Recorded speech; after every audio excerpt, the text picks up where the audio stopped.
welcome to Amazing Jessy Show. Amazing Jessy Summer Flash is finally here and it has finally begun. Today is the first official day of Amazing Jessy Summer Flash 2020. Last week, we just gave you a teaser, kind of trailer to Amazing Jessy Summer Flash 2020, and I hope you really enjoyed it. So today is the first day of Amazing Jessy Summer Flash, and we are starting off with the bang.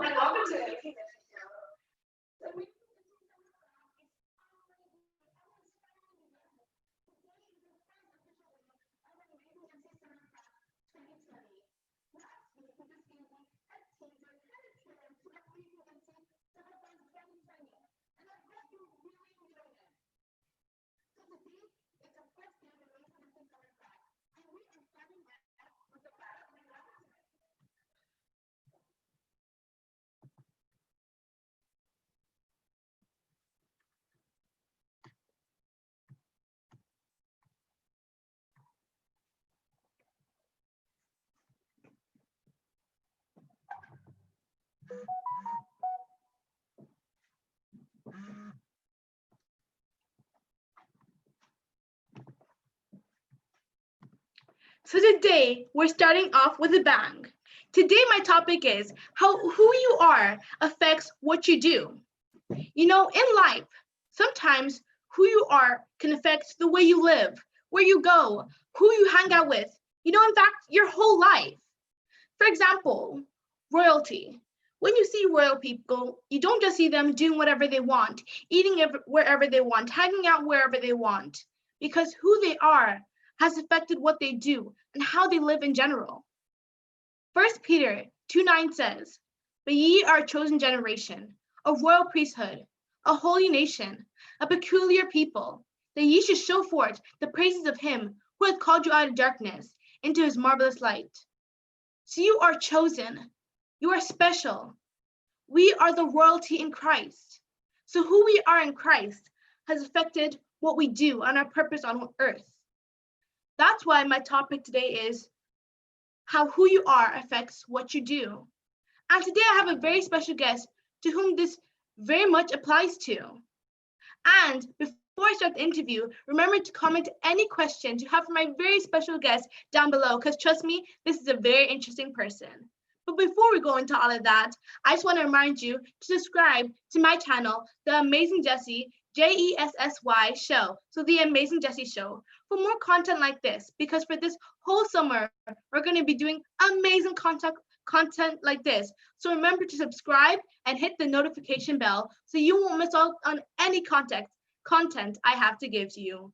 So without further ado, let's welcome the daughter of my grandfather and my grandmother in the Lord, Bishop Mike and Bishop Peace OKONKWO. Please, let's welcome Lady Uche KACHI. Woo! Thank you. Thank you, Jessica. Thank you so much for having me. Excited. Good evening. How are you doing today? Good evening. I'm fine. You? I'm good. Thank you very much for asking. So how was your day today? It went well. Went very well. Yeah, so did mine. I think I had an Hope you okay enjoyed your day. summer. Summer it's been kind of quiet, but I'm making the most fun I can out of it.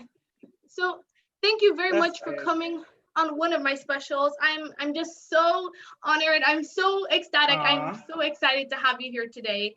Thank you. Thank you. Thank you for having me. Yeah, thank you so much. I just appreciate it. So today we have to do this interview on Zoom because we are in different countries, but also because of the pandemic and the coronavirus that's going globally around the world. So I want to ask you, how has quarantine been for you?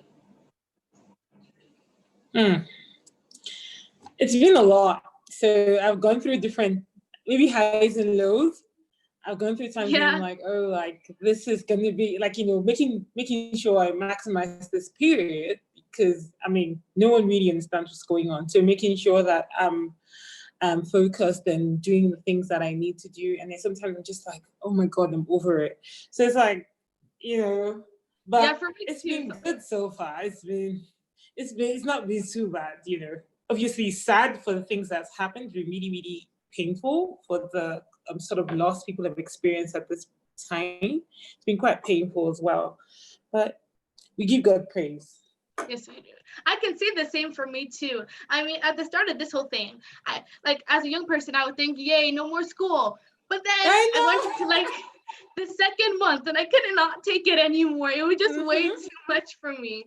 But then I was like, I need to make the most out of all this free time I have, and I need to do more stuff in my life. So I started art. I started writing songs. I started reading more books, just trying to do anything I could to make the most out of this whole thing that's happening. So before we start the interview today, can you like tell us a bit about yourself? Like introduce yourself. Who are you?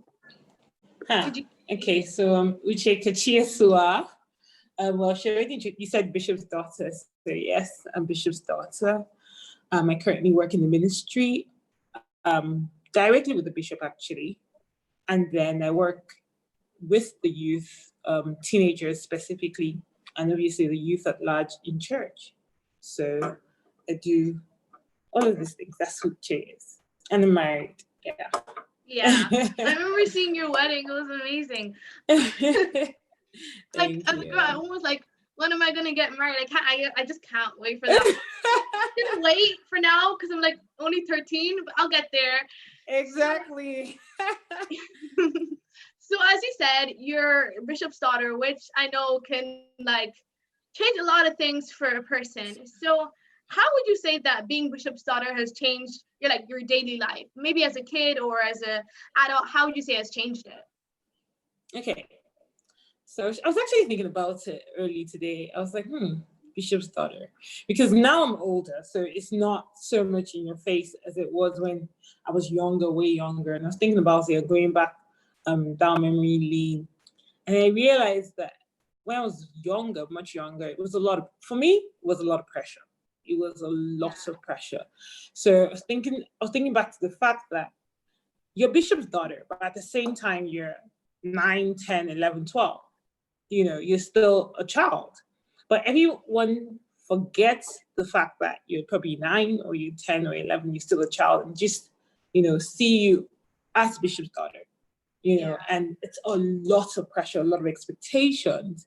So things that probably people do, or mistakes that people can make at that young age and get away with it, or, and then be forgiven, you can't even afford, it's just going to be like, no, you cannot make any mistakes. You have to be perfect. So for me, it was a lot of pressure. And honestly, growing up, I did not like it. I did not like it at all. Because with your peers, you're not normal. With adults, you're not normal. So it's like, where do you fit in? It was too much pressure. Like trying to fit in somewhere, trying to have someone understand you and where you're coming from.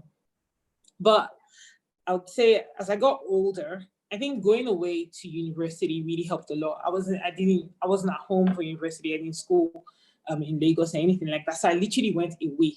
So I was able to, find out who Uche is, what she likes and what she doesn't like, know myself for myself and the things that, I like, the things I can tolerate and all of that. And that was very good for me. I would say that time away was the best thing, because I was able to come into Uche. And then now I'm much older. The pressure is not as much because, hey, at the end of the day, I'm Bishop's daughter, but I'm also Uche. Yeah. And I feel like that's how it's evolved. I could kind of understand that because I'm pastor's daughter, and I would know exactly all the pressure and all those stuff, and not trying to make the mistakes, trying to live up to who you are born into and stuff like that. Yeah. And I understand where you're coming from. So I heard you said you studied abroad, because I know you're from Nigeria, but there's a different accent in there. I know it's an American accent because I can hear it so well. Like, you must have studied somewhere else. Yes, I did. I went to Oral Roberts University in Tulsa, Oklahoma. Did you like it? That's where I went. Yeah, it was actually okay. I think that sometimes, I realized in life you never really know what's good until you lose it. While we were there, we felt like too many rules, because it was a Christian school, and so they had rules and regulations of things you could do and things you couldn't do. So it felt very stringent. But the benefits of hindsight, I actually loved it. It was nice. It was nice. Yeah, I get the like thing where you say you don't know how fun something was until you leave it. Because I remember when I went to Nigeria for 2 weeks, it was kind of it was so different for me. I was like, it was Yeah. way too hot. It was everything different from Ireland where I'm from. But then when I left, I was like, wait, I actually had a good time there. What am I talking about? I was like, Happens a lot. Happens to the best of us, yeah, really. yeah, I understand. So I understand where you're coming from about that thing. And I'm actually thinking of going away to a different college and stuff to see what life would be like It in like totally the should, whole actually. world. Yeah, It's so I'm it excited should for do. that. Yeah.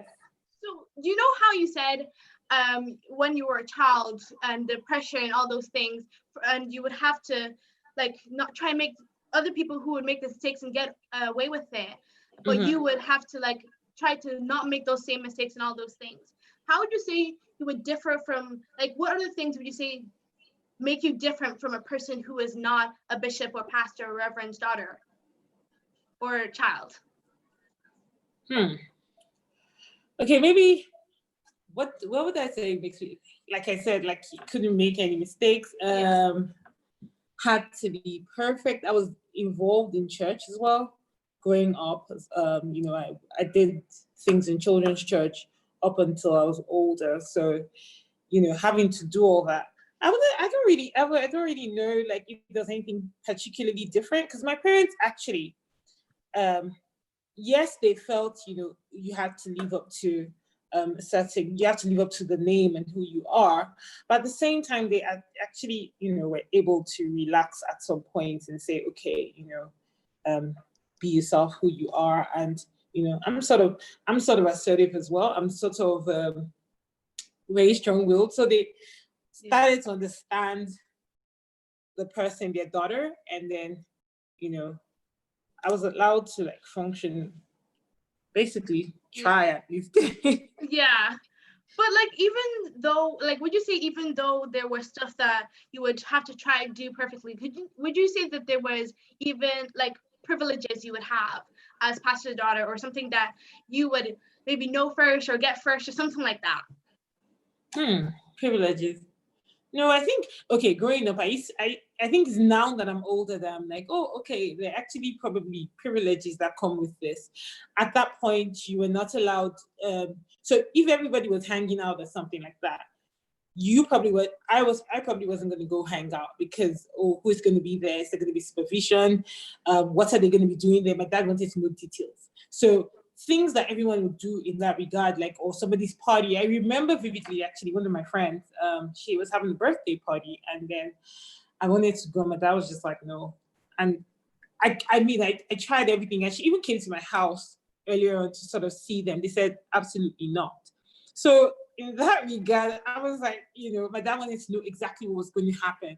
And, or if everybody's going somewhere, why can't they come to your house? And I'm like, well, because everybody's going somewhere. But it was a case of, no, they can come hang out. I think even with African parents do that a lot. They should come hang out in your place. And I'm like, Yeah. well, I mean, everyone is going. So a lot of things that, everyone else will probably do. If it wasn't church, or Uh, probably somewhere they know that, maybe like, maybe for instance, like a McDonald's where it's central. Like, so I know you're a McDonald's on this street, then I'll be allowed to go. Other than that, no. I could say that those like kind of restriction things is the same for me because I know my parents. I can't hardly leave my room half of the time. I mean, the house.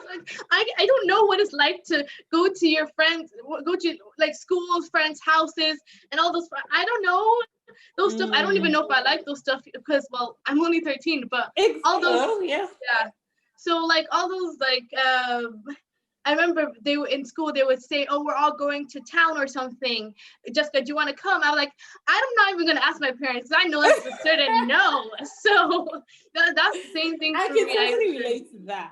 And also, like, I was just thinking about what you're doing and how amazing it is. Like, I heard you, at Metathesis when we had the prayer group, and it was fantastic. I was sitting there, I was Thank like, you. wow, I was thinking to myself, there's something you said like that stood out to me that in this season, whatever doesn't break you, it's just going to make you stronger. And that really stood out to me because I was like, yeah, you're getting stronger. So even when you can't see your way out of things, you're getting stronger. And it's incredible what you're doing. But you know, at my age, I probably wouldn't have been able to do what you're doing because it's going to be a case of, oh, Uche, does she have to be everywhere?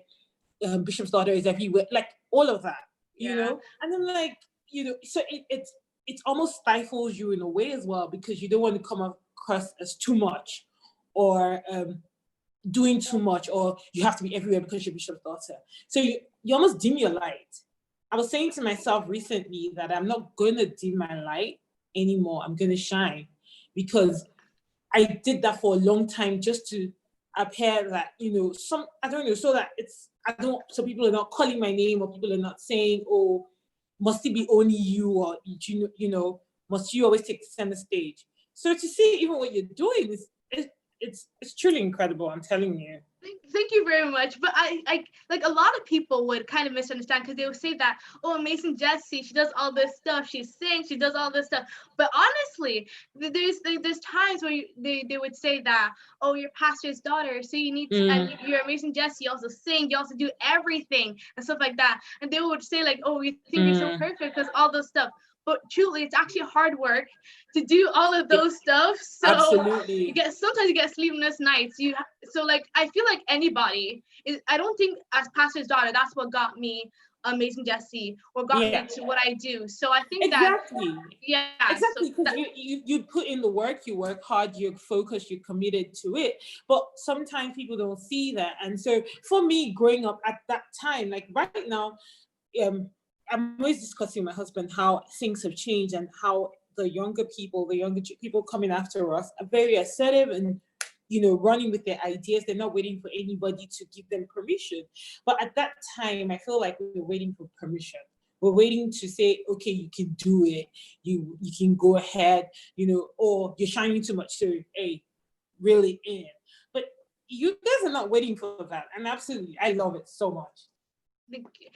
I know. I mean, I always say, because I remember one time I was saying to myself, maybe I should just stop a bit so that people see me as a normal person. But then you realize, why would you want to be a normal person? Why would you want to dim your light for people who just afraid to shine theirs? So I just don't think that anybody in life should have to stop what they're doing because other people don't understand. Exactly.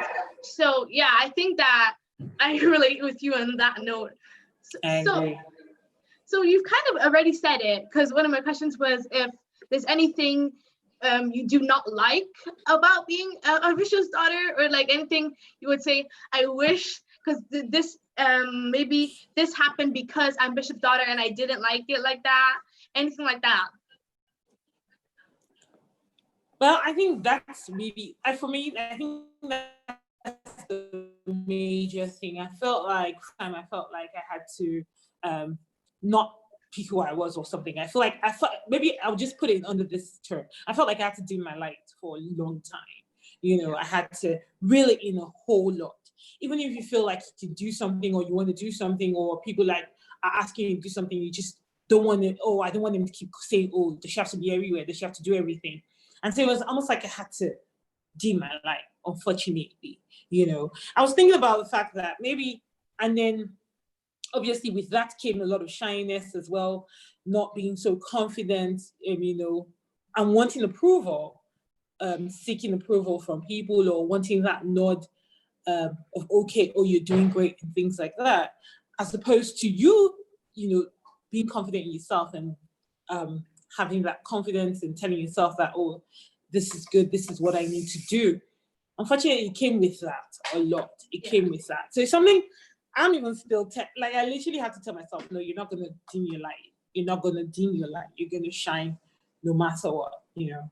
So it's something that even at my big age, I'm still working through and getting better and better. I'm just wondering now, have you ever, like, I'm pretty sure I've wondered before, have you ever wondered what like your life would be if you were not like a bishop or pastor's daughter? That's interesting. Oh no. Do you think you'll like it? No, I think no. Okay, bishops. Would I have to change parents? That's very key because actually, I would. I mean, because I do love my parents. I do love who they are. But then, in that sense, I was wondering, would your parents be the same people if they weren't bishops? So I don't know. I actually think about it sometimes about, if my parents were not pastors, what would it be like? What would I do? That comes a lot too. Would that also be Nigeria? So many questions. I really don't know what it will be like. Yeah. Now that I'm thinking about it, I actually don't know either because for me, this feels like normal life. So I don't know what other people's life is like seems to them. So I don't know if I can picture myself like that. I think this was probably the best for me, and this made me who I am today. So I think it's better this way for me, even though it comes with a lot of things. It comes with a lot of things. Yeah, but I think it's still better this way for us. I completely agree with you. Another question, but it's kind of about when you were younger. Do you think that when you had around your peers, around your friends, did you think that you had any pressure, like to do stuff that you can't do as a person you are, even as a Christian, as a bishop, all of those things, who you are? Have you ever felt that peer pressure? Yeah, there were a lot of growing up. Yes, in school especially, lots of peer pressure, and I would always have to. Thankfully, I think that God placed some people in my pathway that could talk to me. So maybe I couldn't necessarily talk to my parents about specific things or let them in all the details because my parents are also African. And from back in, so I was able to speak to people in, there was a particular lady in our church at that time, and she was in the youth group, and she would always speak to me about, comporting myself and not heeding to pressure. So I was able to speak to her at that time and tell her, oh, this is what I'm faced with in school or whatever. But, I also think being part of the youth group helped because you're taught the word of God, you're taught that you're different, and even growing up, maybe that's the thing with benefit of hindsight. Different isn't so bad. Yeah.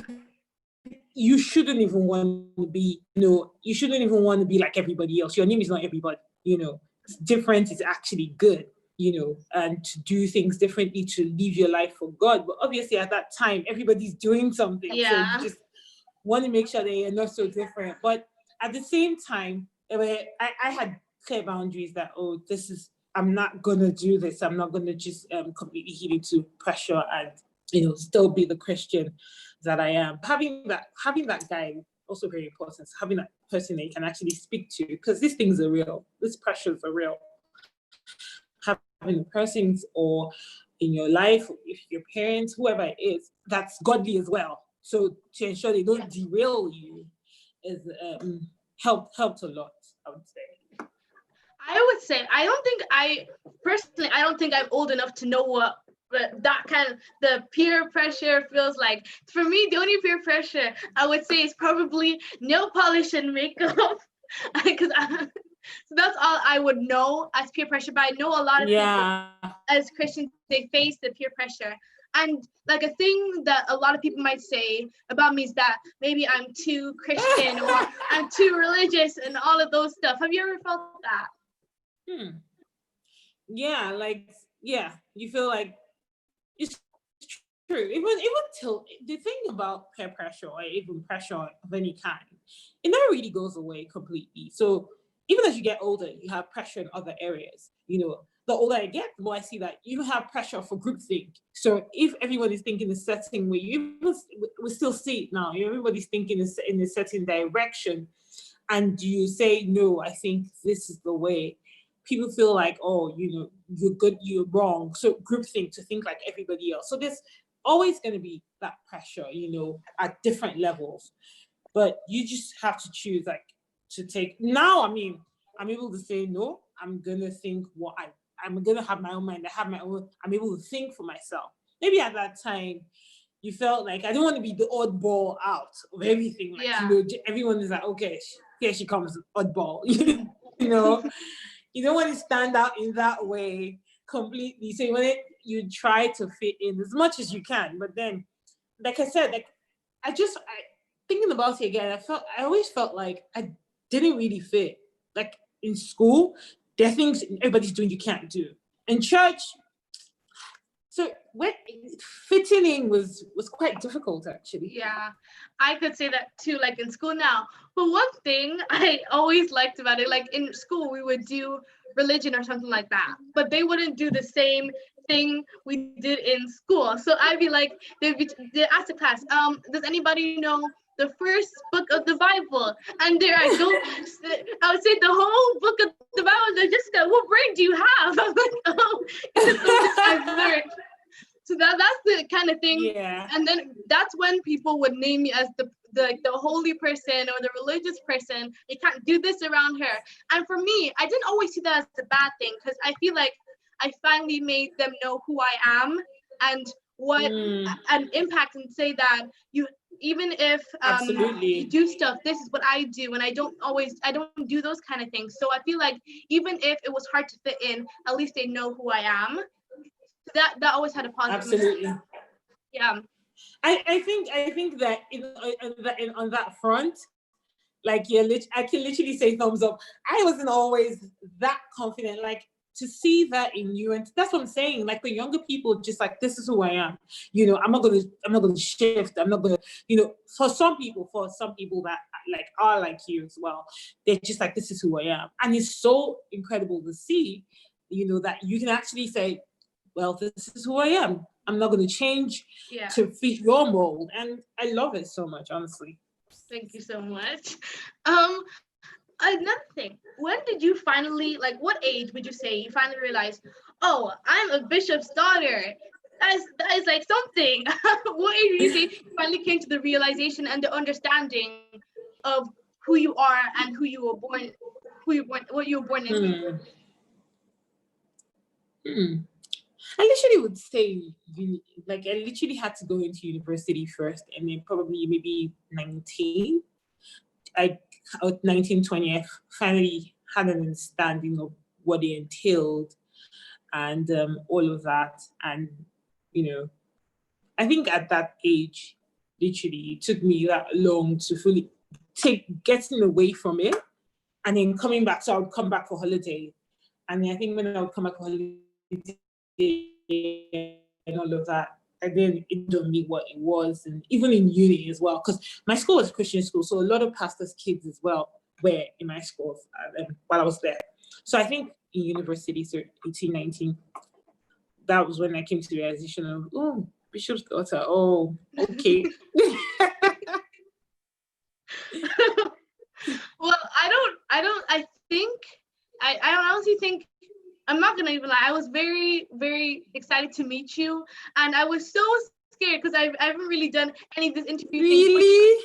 Yeah, but you're a very interesting person, and I actually relate to you very much. So thank you very, very much.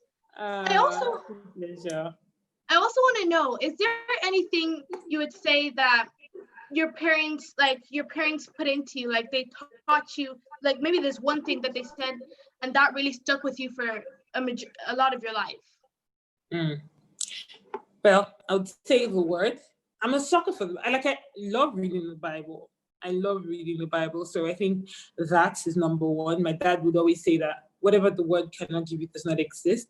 So, like, you know, if you find it in the scriptures, then you can claim it and you can receive it. So having that personal revelation from the scriptures and reading the Bible for yourself, having your own understanding. So it's not a case of being pushed over by any doctrine. You know God for yourself. That's so, like, for my parents, that was so key. Like, know God for yourself, not because your daddy is saying or your mommy is saying. Know God for yourself. And then my mom, you know, pray about everything. She would always say, my mom prays about everything. Oh my God, literally. Praise about. I mean, I'm trying to get there though, like, you know, and then, you know, maybe sometimes as well, my head is like, oh, I have to literally like have a session. But then I'm telling myself, no, you can actually just think it and just thank God for it right there in that minute. She prays about everything, every single thing. And that's something I want to do. So pray about everything. Even if you think it's little or insignificant, pray about Yeah. it.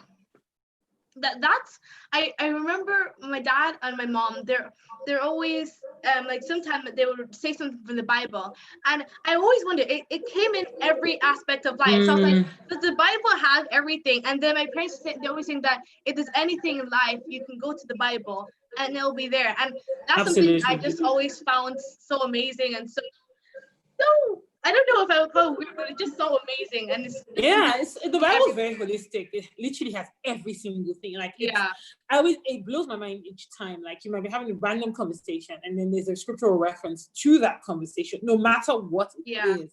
It's incredible. It's incredible. It really is. And before I ask one of these last questions, I just want to remind everybody, if they have any questions for this very, very interesting person right here, can you please ask them in the comments, so we'll see if she can answer any of them. So one of my final questions for today is, have you ever felt that maybe people don't know you as Uche, but they know you as Bishop's daughter, and they don't know you for who you are? Yeah, actually, a lot of people in church and around would just say, "Oh, Bishop's daughter," but then it always happens. So like they meet me and it's like, "Oh, okay." They find out I'm Bishop's daughter, and so they're very, like you said, they're very cautious. They don't know what to expect. And then maybe I'm chatting with you on WhatsApp or something like that, and they're like, "Oh wow, she's actually really cool." And they're like, "Oh, you're like the big sister. I never had that." I'm like, what were you expecting? Like, I don't understand. It cracks me up each time. But it happens a whole lot. Like, people don't know. And then when they're like reading chats or something, because I like to text, so I'll just text you. Blah, blah, blah, blah. They're like, really? Like, oh wow, you're chatting with me this way. And I'm like, what do you expect? That's who I am. I'm down to earth and I just say how it is. Like, yeah, I could say the same thing about you, because I remember every time messenger, it would be like, Jessica, you have to use good grammar. But then when you chat back, oh, she's a normal person. And then I was like, oh, she's just an actual person who you can actually talk to and relate to. And I found that it just opened to me that you're an actual person. You're not just someone everyone sees as Bishop's daughter. You're an actual wonderful person. So thank you very much. Thank you. Well, that's the end. I actually hope you had a good time talking to me, because I had an amazing time talking to you. You're just amazing. Thank you so much. You made it so much easier on me, because I was wondering, oh my gosh, Jessica, how are you gonna do this? You have to be good at this. You have to be perfect. But then you were just amazing. You made this so easy on me. Thank you so much. Thank you. I appreciate it so much. Thank you for having me. Thank you so much too. And I hope we can keep in contact, because you're Definitely. Yeah.